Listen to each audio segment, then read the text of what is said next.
darmos prosseguimento à elaboração dos trabalhos desta noite, iniciando, como de praxe, com a exposição do conteúdo de fundo intelectual e moral altamente relevante e riquíssimo de conteúdo. Esse conteúdo eu faço questão de exibi-la, de apresentá-la,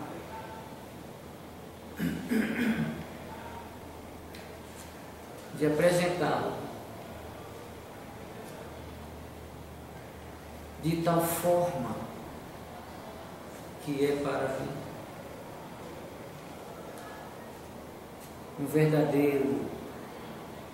a verdadeira honra, prazer e contentamento. São conteúdo de tamanha relevância e que nós que nos comprometemos nesses dias da semana, nesse dia da semana, levar a público, levar ao conhecimento daqueles que nos assistem, seja aqui, nesse espaço limitado, a nível de físico, que é nível espiritual, quem tiver olhos de ver, que vejam, de ouvido, de ouvir, que ouça, né?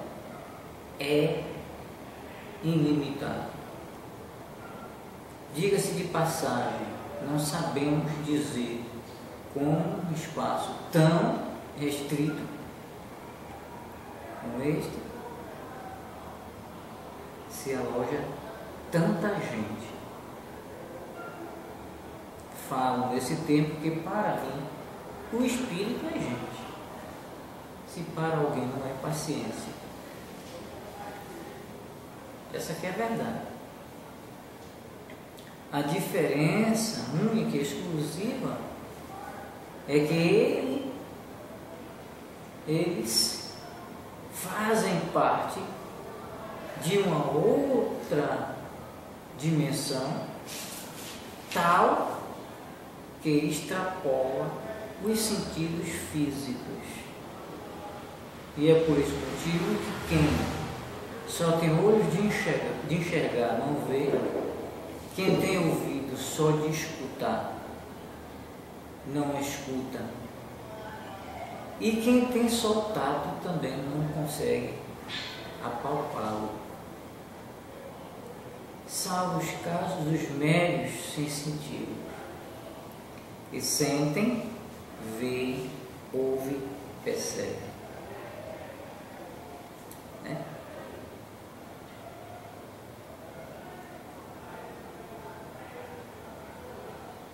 E o conteúdo deste livro dispensa qualquer comentário. É muito bem arrumado, muito bem preparado, por força da lábia intelectual do seu autor, que é Carlos Bernardo Loureiro, ao qual nós rendemos nossa estima, né? Nossa veneração por essa riquíssima obra que contenta-nos a alma, preenche o espírito, enriquece o intelecto e dá-nos a consolação da verdade. Isso para mim é tudo.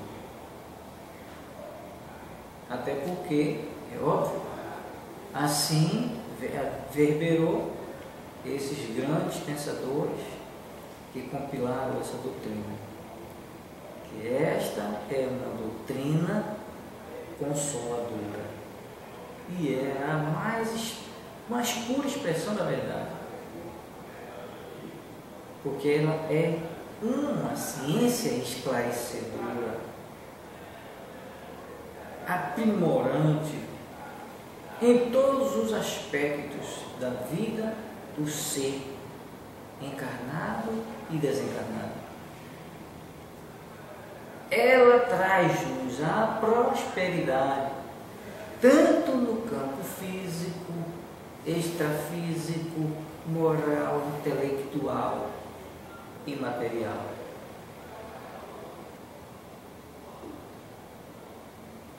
O espírita que abraça esta ciência como ela é, ele não tem do que mais dizer da sua vida. Partindo do princípio do esclarecimento. Logo, eu esclarecido, eu estou consolado.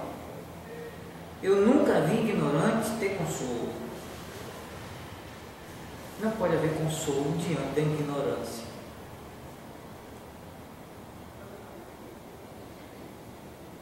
Até do ponto de vista sentimental, eu ainda não fico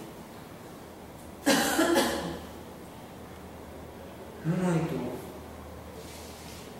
com a questão da consolação, porque o indivíduo pode ser um santo, pode até ter a natureza de entregar suas roupas para vestir o seu irmão.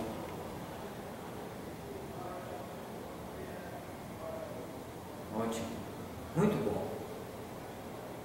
Mas está faltando algo nele. O conhecimento. São duas asas que conduz o espírito, conduz o homem, conduz a alma. É a asa do conhecimento e do sentimento.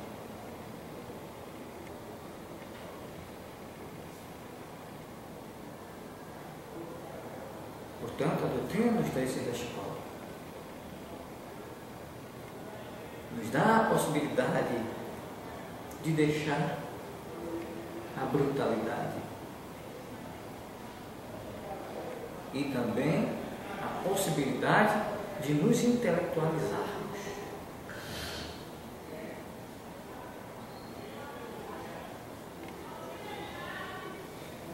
Basta analisar o conteúdo deste livro. Nós, neste dia, o mencionamos, apresentamos e aconselhamos. Façam uso. Mas eu tenho certeza que nem todo mundo, que se tiver um percentual bem ínfimo, que tem capacidade de compreender esse conteúdo. Modéstia à parte, para o compreender, se faz indispensável uma certa dose de intelectualidade. Caso contrário, acontecerá o que aconteceu com muitos dos meus colegas, que mediante inúmeras conversações, com essa coisa que aqui vos fala, me perguntou: onde é que você adquire todo esse conhecimento? E eu prometi a ele que daria um livro que lhe explicaria prodígios. E peguei o livro dos Espíritos e dei para ele. Não foi um só.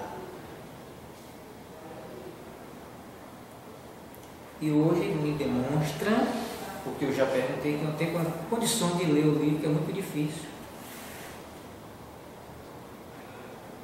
Porque eu cobrei deles. Você leu aquele livro que eu lhe dei? Ah, para não ler não vou mentir não. É muito difícil, eu não tenho capacidade de compreender nada ali.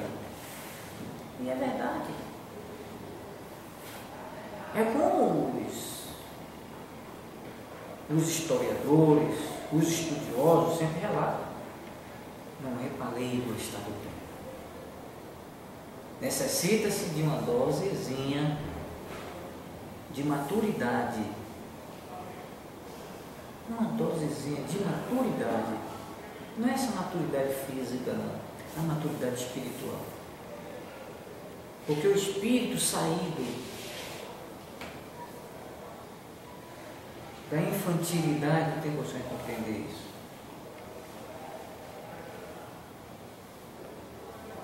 Essa que é a verdade. E eu vou fazer questão, claro que é do maior gosto da minha pessoa passar todo o conteúdo sobre pena de não diminuir, claro, jamais vou poder acrescentar. Eu reconheço. Isso não é humildade, isso é reconhecimento. Se eu for tirar para falar dele, eu diminuirei. Eu não quero passar para o meu público uma imagem distorcida, um conteúdo ameno da luz celeste que é este livro. Por isso, eu faço questão de ler, embora muita gente não goste, para apresentar um trabalho lido. Não é o meu caso. Não estou aqui com o objetivo de agradar e de fazer que me achem bonito. A minha única e exclusiva preocupação com esta casa, com este trabalho que eu estou na linha de frente, é passar o conteúdo.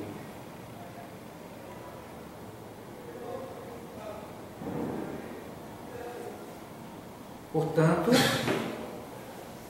não me avalie, não mereço. Não tem problema. Vai lá, relé mesmo, eu sei que não vai me incomodar. Não estou buscando isso.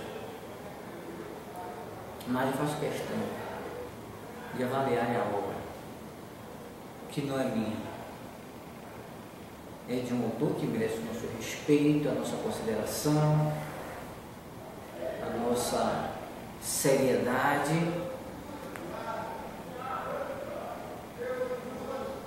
Do grandioso trabalho que exerceu. Não tenho nenhum cerimonial em assim dizer. Conheci Espiritismo como ciência, como de fato o é. Sempre foi e sempre será, por intermédio deste autor. Foi ele que me ensinou a abrir os olhos para a ciência, para a filosofia. Foi ele que me mostrou como se torna fã do que é bom, partidarista do que é belo. E se quiser o que é bom e o que é belo, estás aqui. Leiam, adquiram. Está aqui, nesta hora. William Stein Moses é o nosso parabenizado, felizado esta noite. Eu faço questão de assim mencionar que todas essas personagens grandiosas que estão inseridas aqui são homenageadas cada dia da semana. Nesse dia da semana, que são as quarta-feiras, que eu me comprometi a fazer esse trabalho, apresentar essas grandes personalidades humanas, grandes almas, grandes obras.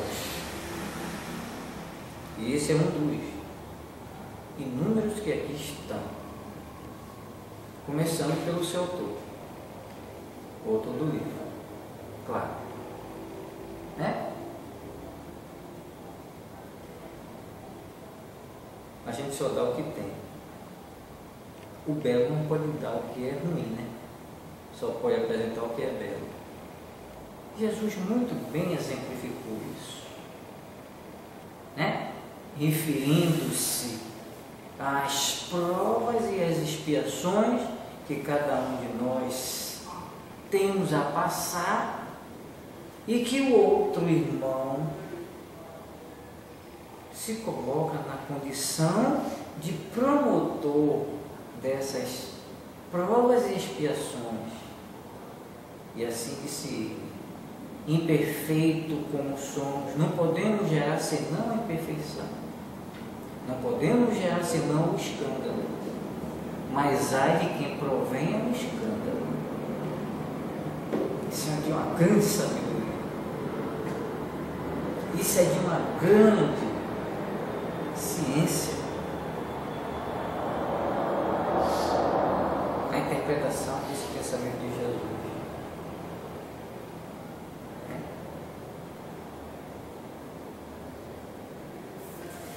Steinmetz nasceu em 5 de novembro de 1839 em Dominions, Inglaterra, e desencarnou a 5 de setembro de 1892, exato com 54 anos de idade.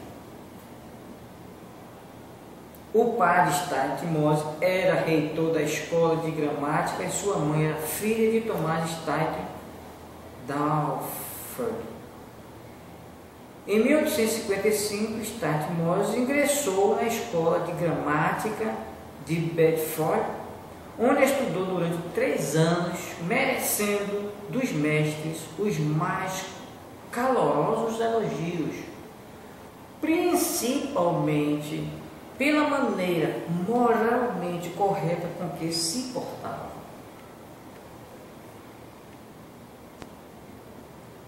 De Bedford, Steinmetz entrou para o St. College em Oxford no ano de 1858. A sua vida de estudante foi realmente brilhante, tendo adoecido gravemente e, a fim de convalescer, empreendeu longa viagem por alguns países da Europa.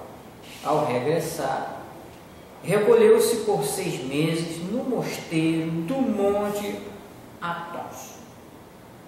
A curiosidade, sobretudo, uma grande necessidade de meditação e de isolamento obrigaram-no a permanecer todo esse tempo no convento. Alguns anos após, o seu mentor espiritual, conhecido por Imperator, não é imperador, Imperator, explicou-lhe que desde essa época ele vinha sendo influenciado por entidades espirituais interessadas em ajudar a sua educação espiritual. Aos 23 anos de idade, Steinmetz voltou para a Universidade de Oxford, onde em 1863 recebeu seu diploma de nível superior. Embora estivesse desfrutando de excelente saúde, a necessidade de viver em recolhimento espiritual levou a aceitar o convite para ser cura, isso é, pastor, em Monblas, perto de Ramsay, Ilha de Man, permanecendo ali durante 5 anos, substituindo o reitor que, devido à idade avançada, não se encontrava em condições de exercer suas funções.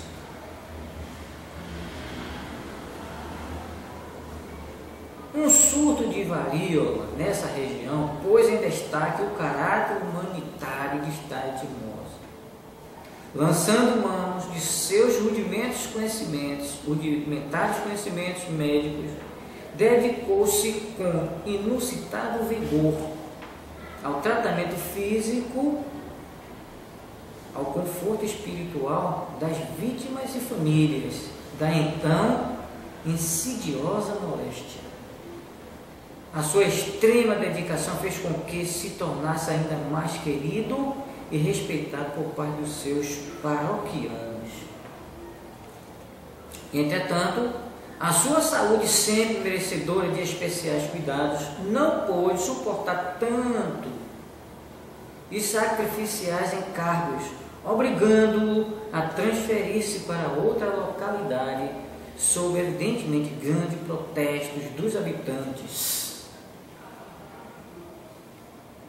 Em 1868, Moses assumiu o curata de Saint-Georges Douglas, Ilha de Man, onde caiu mais uma vez gravemente enfermo, sendo tratado pelo Dr. Stephen Tampner, que residia em Douglas com sua esposa e que já não exercia sua profissão.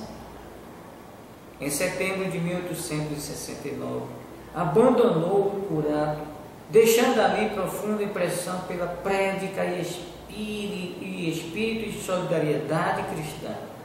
Passou então a exercer funções eclesiásticas em Lambton, em um curato de diocese, quando uma enfermidade na laringe obriga-o a renunciar ao ministério. Ao findar-se o ano de 1870, Stanton Moses obteve um lugar de professor de inglês na Universidade de College School, cargo que ocupou até 1889, e em 1870 sua atenção foi atraída para as manifestações espíritas. Durante o tempo em que residiu na casa do Dr. Stephen, registramos adiante uma das mais notáveis sessões realizadas na casa de Sper. Nessa época, começou a desapontar a portentosa faculdade mediúnica de Stanton Moses. Nunca se produziram menos de 10 espécies diferentes de manifestações no curso das sessões de que participava. Quando as condições eram favoráveis, os fenômenos se multiplicavam. As pancadas tornavam-se mais frequentes, as luzes mais brilhantes e os sons musicais mais distintos. Balsamização do ambiente com perfumes diversos, passos pesados produzidos por um espírito que se denominava Rector, os quais estremeciam o ambiente. Ocorriam ainda o tilintar de campainhas, levitação de corpos pesados, tais como mesas e cadeiras, transposição da matéria, fenômeno de voz direta, além de uma notável gama de fenômenos das mais diversificadas nuances. Durante o período ativo de sua faculdade mediúnica, Stanton Moses empenhou-se na fundação da Associação Nacional Britânica dos Espiritualistas, em 1873, da Sociedade Psicológica de Grã-Bretanha, em abril de 1875, de que foi um dos membros do Conselho da Sociedade de Pesquisas Psíquicas em 1882, e finalmente da Aliança Espiritualista de Londres, sendo seu primeiro presidente até a sua desencarnação em 1892. A par de todas essas atividades, Stanton Moses dirigiu por longo tempo a revista Light, órgão da Aliança Espiritualista de Londres. A sua obra foi traduzida para o português por Oscar Dardonel. Nela ele registra uma série de ensinamentos de autoria do Espírito Imperador, do seu mentor. Steitmose, que usava em seus artigos o pseudônimo de A. Ochon, desenvolveu riquíssimas atividades jornalística e literária através da revista Light, publicando as seguintes obras, que foram inúmeras. E em 1836, o pesquisador britânico A.W. Tretten deu a lume uma obra sob o título Os Contos de Steitmose, considerada a mais fiel biografia do médium e investigador psíquico inglês. Conforme assinalamos anteriormente, registramos alguns dos mais expressivos trâmites de uma das mais extraordinárias sessões realizadas na residência do Dr. Speer, em que se evidenciou a portentosa faculdade mediúnica de Steitmose. Quem se refere à sessão é o professor Ernesto Bozano, em artigo publicado na Revista Espírita de 1837, sob o singularíssimo título Gemas, Amuletos e Talismãs, traduzido e transcrito pela revista Reformador, órgão oficial da Federação Espírita Brasileira. No caput do supracitado artigo, Bozano confessa que, por longo tempo, hesitou antes que resolvesse tratar do assunto. Ao decidir discorrer sobre o auspicioso tema, acreditava que as lendas e superstições que o alimentavam, através dos séculos, escondiam inconfundíveis verdades. Afirmaria então o novo pesquisador italiano: tudo em suma nos induz a supor que a imaginação dos povos jamais criou uma lenda que não tivesse por fundamento uma certa verdade. E sentencia: ora, pois que nenhuma dúvida há de que uma parcela de verdade se encontra em todas as lendas ou crenças populares, é de reconhecer-se que deve haver alguma coisa de verídico na misteriosa virtude bem ou malfazeja que foi atribuída a certas gemas e aos amuletos e talismãs, aos quais conviria mesmo acrescentar as relíquias dos santos. São exemplos de trazimentos, ou mais exatamente, das misteriosas criações de gemas, pela personalidade mediúnica de mentor. Que as gemas em questão eram criações espíritas e não trazimentos. As personalidades mediúnicas constantemente o afirmaram. Essas pedras preciosas possuíam especiais propriedades. A safira que o Espírito Imperador trouxe a Steitmose com o fim de lhe facultar uma proteção espiritual, possuía virtudes curativas. Quando Moses estava doente, a safira se embaciava, perdia o seu brilho, se embaçava,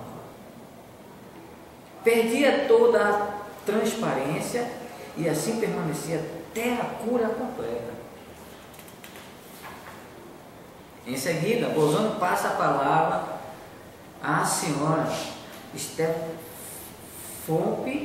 Speer, que relata o seguinte: vimos quase imediatamente formar-se uma auréola de luz em torno do grupo de experimentadores, enquanto perfumes deliciosos se espalhavam pela sala. Poucos depois, Benjamin Franklin se manifestou, dando instruções acerca das gemas trazidas antes e anunciando que, aquela noite, com o auxílio de inúmeros espíritos, iam construir e trazer uma safira para o médium.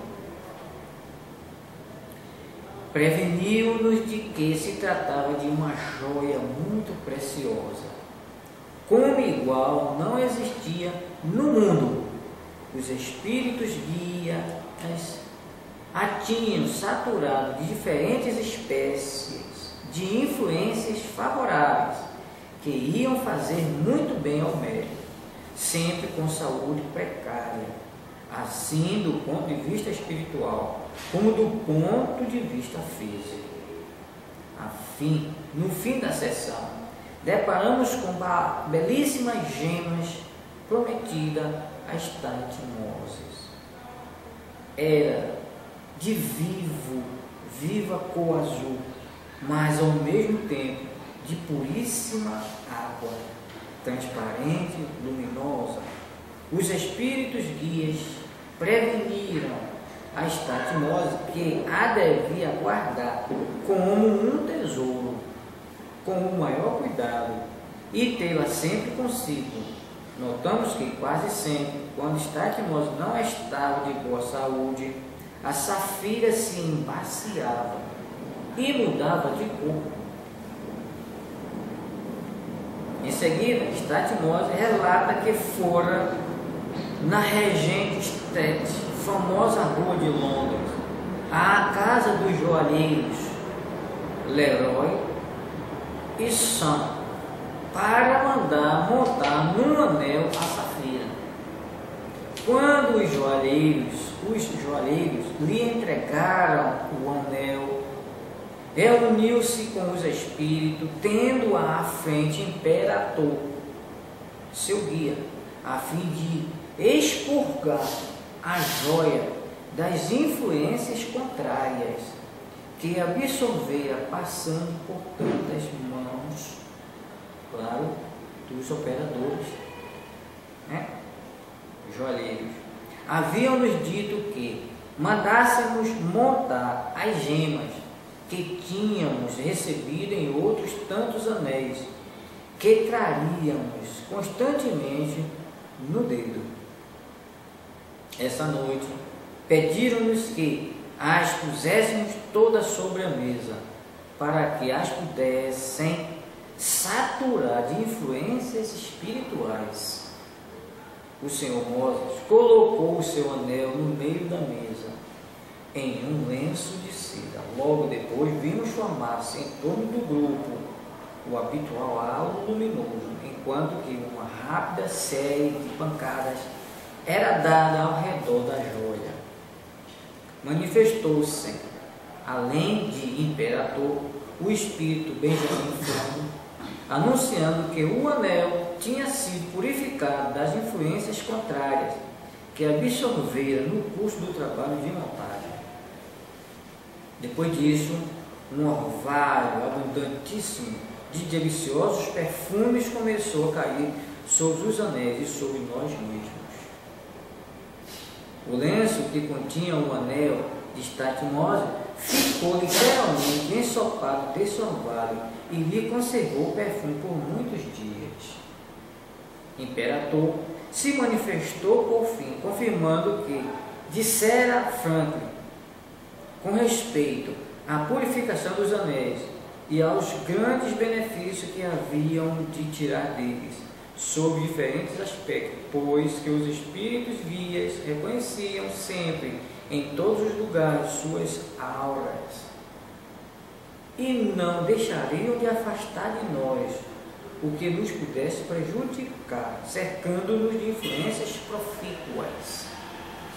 Quando o Imperator acabou de falar, o médium despertou, sobressaltado, chegando a perceber ainda a majestosa figura do guia. Após essa sessão de purificação e de saturação de energias espirituais, Estatimose evoca o espírito guia com o qual se comunicava através da escrita automática. E aí vai Moses. Desejo comunicar-se com Benjamin Franklin.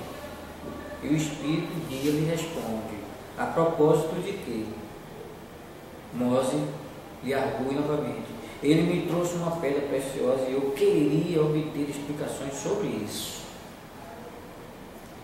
Benjamin Franklin se manifesta e fala: a gema que te foi trazida encerra virtudes magnéticas espirituais que nós lhes transfundimos. Aí Moses lhe pergunta: infinitamente reconhecido vos sou pela dádiva que me fizestes. O joalheiro a quem levei para mandar montá-la num anel ficou maravilhado e declarou que jamais vira uma pedra preciosa de tal beleza. Agora dizei-me, esta safira é de origem terrestre ou foi criado por vós outros? Isso é nós perguntando ao Espírito. Será coisa diferente do que temos neste mundo? Aí vem a resposta de Benjamin. É diferente das safiras terrenas e muito preciosa. É de valor inestimável, dado que nenhuma existe igual no teu mundo. O joalheiro não podia notar as diferenças que há entre a nossa safira e as que conhece, porque a pedra que te dei tem a aparência e os traços característicos das safiras terrestres da terra. Somente pela visão espiritual se chega a distingui-las das outras. Moses lhe pergunta de novo: quão grande é a ignorância do mundo acerca desses mistérios? E Benjamin os declara: e assim continuará, enquanto se conservar tão material nas suas aspirações. A grande maioria dos homens é excessivamente mundana, vulgar, para perceber as influências espirituais de natureza sutil e apurada. Gemas, perfumes e música são 3 veículos da influência espiritual.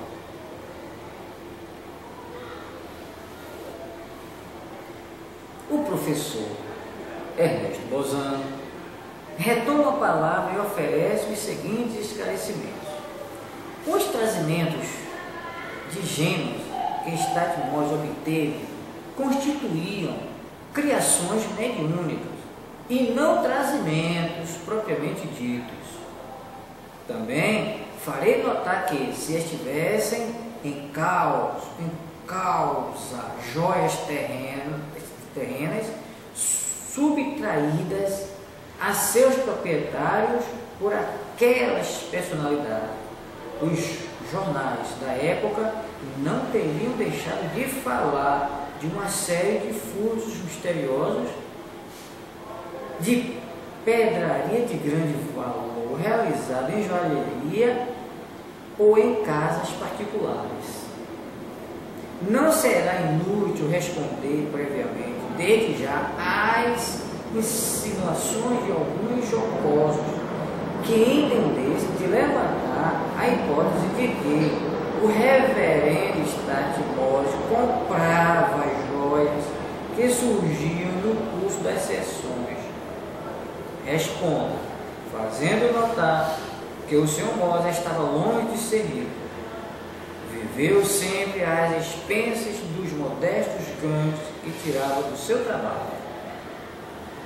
A seguir, Bozano, pretendendo ao que parece lançar luzes sobre o inusitado fenômeno, esclarece: os trazimentos de pedras, amuletos que aqui estudamos apresentam modalidade de manifestações que levam a supor que alguma outra parcela de verdade, de categoria muito diversa, se deveria encontrar oculta e disfarçada no amontoado de superstições que os séculos nos transmitiram.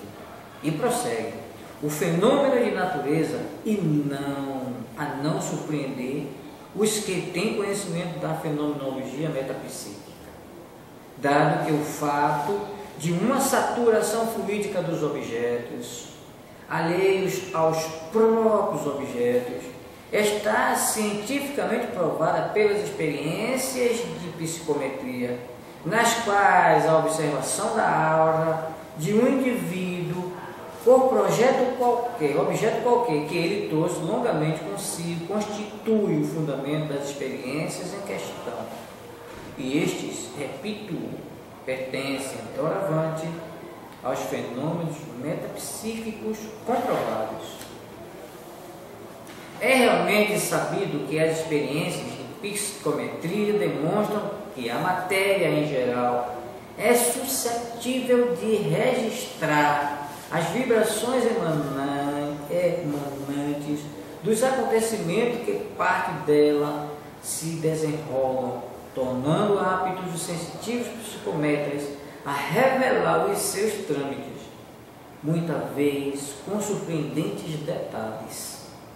É assim que um pequeno fragmento de fóssil da época quaternária pode nos revelar um episódio da história geológica e paleontológica do seu tempo, tal como se dá no caso de um objeto usado durante muitos anos por um vivo ou por um morto, o qual revela ao sensitivo parte dos acontecimentos que o seu dono viveu. Segue-se que, em princípio, as experiências de psicometria provam a existência de qualidades benéficas ou maléficas registradas e conservadas nas gêmeos, amuletos e talismãs. Graças à intervenção de uma vontade exterior, fora todavia mista, que esta se caracterize por um poder especial de irradiação combinado com uma extraordinária energia volitiva, acrescendo que os objetos assim influenciados teriam de ser eficazes unicamente nos casos de percipientes ultrassensíveis. A grande maioria dos vivos se conservaria insensível a essa influência. É, aliás, o que acontece nas experiências de psicometria, em que somente alguns raros sensitivos chegam a perceber as influências existentes nos objetos. Essas circunstâncias são de natureza a reduzir a proporções modestas de eficácia benéfica ou maléfica dos artefatos usados como amuletos e talismãs. Nas instruções dadas pelos espíritos guia de estado de hipnose sobre como deveria ser empregada a joia amuleto, insere-se uma observação que limita a sua ação taumatúrgica. Destaque: as propriedades curativas da influência contida nas gemas mostraram-se especialmente eficazes no caso de estado de hipnose.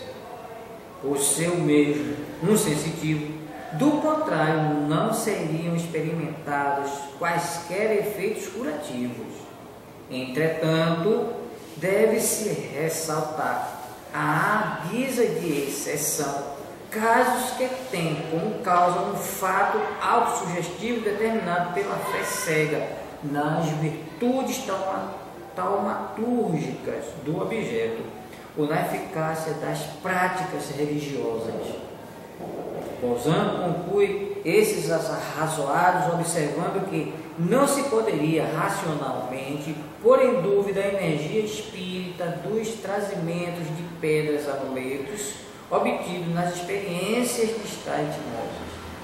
Não há no mundo corpóreo pedras preciosas que embaciem, perca seu brilho e mudem de cor quando o respectivo dono está doente.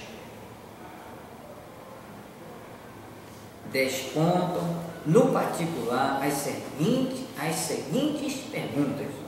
Não se podendo negar No caso de que se trata a existência nas pedras preciosas, uma saturação fluídica da origem exterior. Qual seria então a origem dessa influência? Não pode ser outra, né? Espiritual. É óbvio. Se não é devido à vontade das personalidades espirituais que haviam criado as joias, qual poderia ser o desconhecido vivo que transmitia a sua influência taumatúrgica? Não se encontra resposta para estas perguntas, a menos que se busque refúgio, ainda uma vez, na cômoda hipótese da subconsciência, que houverá tirado do nada as pedras preciosas para em seguida as saturar de influências benéficas extraídas de si mesma e que serviriam para curar a ela própria e aos outros. Os que com isso se contentam não têm a liberdade de fazer mais com a condição de não falarem nada de pesquisa científica, e sim em homenagem ao direito de soltarem os freios à fantasia. Os relatos das senhoras estão referente a uma série de sessões experimentais que duraram 9 longos anos, apareceram na revista Light entre os anos de 1892 e 1893. Nunca foram reunidos em volume, nem mesmo na Inglaterra, e hoje não há como encontrá-los. Contudo, Ernesto Bolzano possuía a coleção completa desses relatos, o que possibilitou emitir juízo de razão com absoluto conhecimento de causa, ultrapassando destarte os limites do preconceito sobre tais e especiosas manifestações. Ele põe por terra, em analisando as admiráveis seções de Steinmose, os velhos e ordinários tabus que cercam os amuletos e talismãs, que encontram na psicometria o ponto alto da sua realidade. Isso é que é ciência. Isso que é espiritismo. Isso não é para todo mundo. Com todo respeito que temos que ter, meus irmãos. Mas isso é de quem realmente tem uma bagagem intelectual apreciada. E esses tais aqui estão inseridos de forma muito bonita de se ver.